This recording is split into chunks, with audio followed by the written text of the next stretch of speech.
ভক্ত একদিন মনে মনে চিন্তা করছে যে আজ আমি বৃন্দাবন ধামে যাব। সবাই বলে বৃন্দাবনে গেলে রাধা নাম গাইলে কারো নাকি কোনোদিন খাবারের অভাব হয় না। তা আমিও সে বৃন্দাবন ধামে যাব, আমিও রাধা নাম গাইব। যদি আমার খাবার জোটে ভালো, আর খাবার যদি না জোটে সাথে করে কিছু টাকা পয়সা নিয়ে যাব। হরি বল। সাথে করে কিছু টাকা পয়সা নিয়ে যাব। যদি খাবার না জোটে সেই টাকা দিয়ে খাবার কিনে তারপর আমি গৃহে ফিরব। সেই ভক্ত বৃন্দাবন যাচ্ছে মা।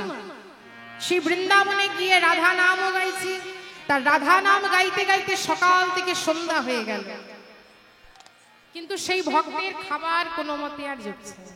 চিন্তা করছে আমি যে রাধা নাম গাইছি, সকাল থেকে সন্ধ্যা হয়ে গেল, এদিকে সবাই বলে রাধা নাম গাইবে, বৃন্দাবনে কারো নাকি খাবার অভাব হয় না।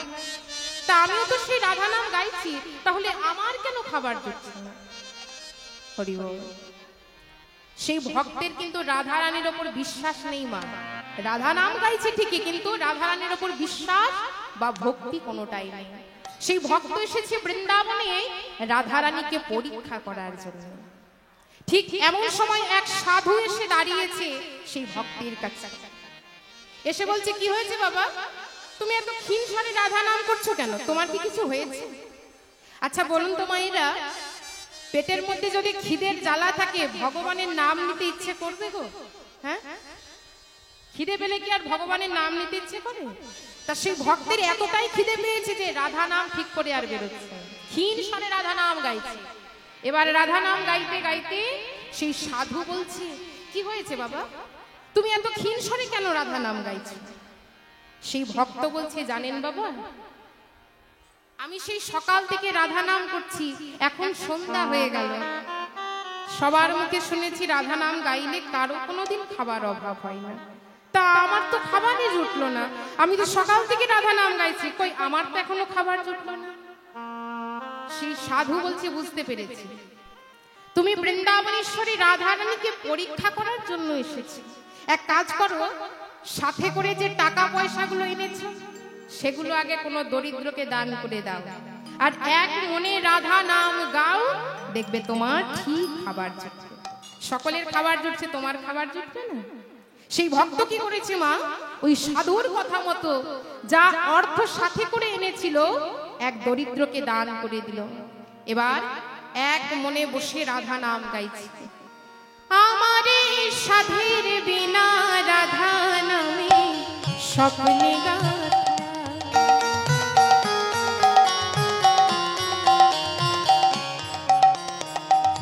আমারে সাধের বিনা রাধা নামে স্বপ্নে গাথা, যে জন রাধা নামে মন সেধেছে,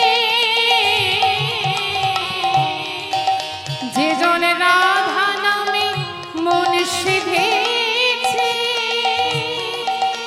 আর সদাই জপে রাধা রাধা, আমারে সাধের বিনা রাধা নামে স্বপ্নে গাথা, আমারে সাধের বিনা রাধা নামে স্বপ্নে গাথা, ওই রাধা নামে স্বপ্নে গাথা, ওই রাধা নামে স্বপ্নে গাথা।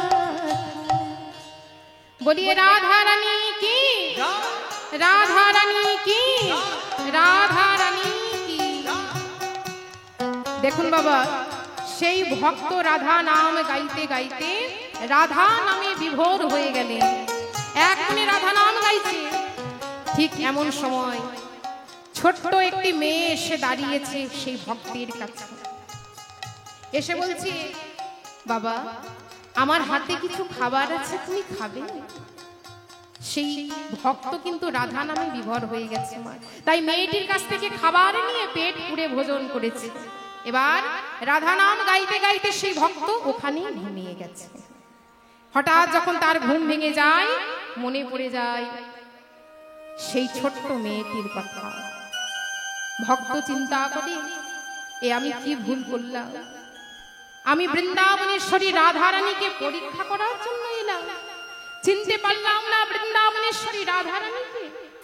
তাই দেখুন মা, সেই ভক্ত সংসার মায়া সব কিছু ত্যাগ করে বৃন্দাবনের মধ্যেই থেকে গেলেন। নিতাই গৌর হরি বল। তাহলে রাধা নামের কি মহিমা বোঝা গেছে মা?